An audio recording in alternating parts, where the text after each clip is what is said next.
là où pour moi, je disais tout à l'heure que je parle d'éveilleur de conscience, ce chemin de remettre de la conscience, que je deviens consomme-acteur, donc autrement dit que je mets de la conscience sur le choix de mes actions, quelles conséquences ils auront, qu'est-ce qui est acceptable ou pas.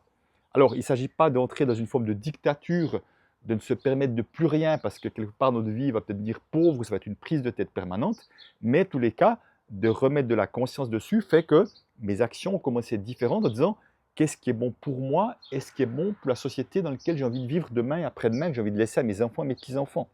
Tu vois? Et là, tout à coup, il y a quelque chose qui change dans ce mouvement-là. Et c'est pour ça que plus nous serons nombreux à voir ça, et évidemment, en fonction de nos moyens, on va commencer à se dire, tiens, acheter local, c'est quand même chouette. Un, ça permet de favoriser les gens dans la région, enfin local ou national, ça peut être ça. Ça permet d'avoir de l'emploi dans la région aussi, pour mes enfants, pour mes petits-enfants aussi, pour les jeunes de la région. Ça permet effectivement d'avoir moins de conséquences en termes de pollution, etc. Donc, il commence à y avoir d'autres choix qui se font. Voilà, enfin, on pourrait dérouler bientôt, mais c'est déjà une assez longue réponse. Tu as une méthode un peu à la Platon, c'est-à-dire que tu poses beaucoup de questions et c'est très juste parce que les réponses, c'est à nous tous de les trouver.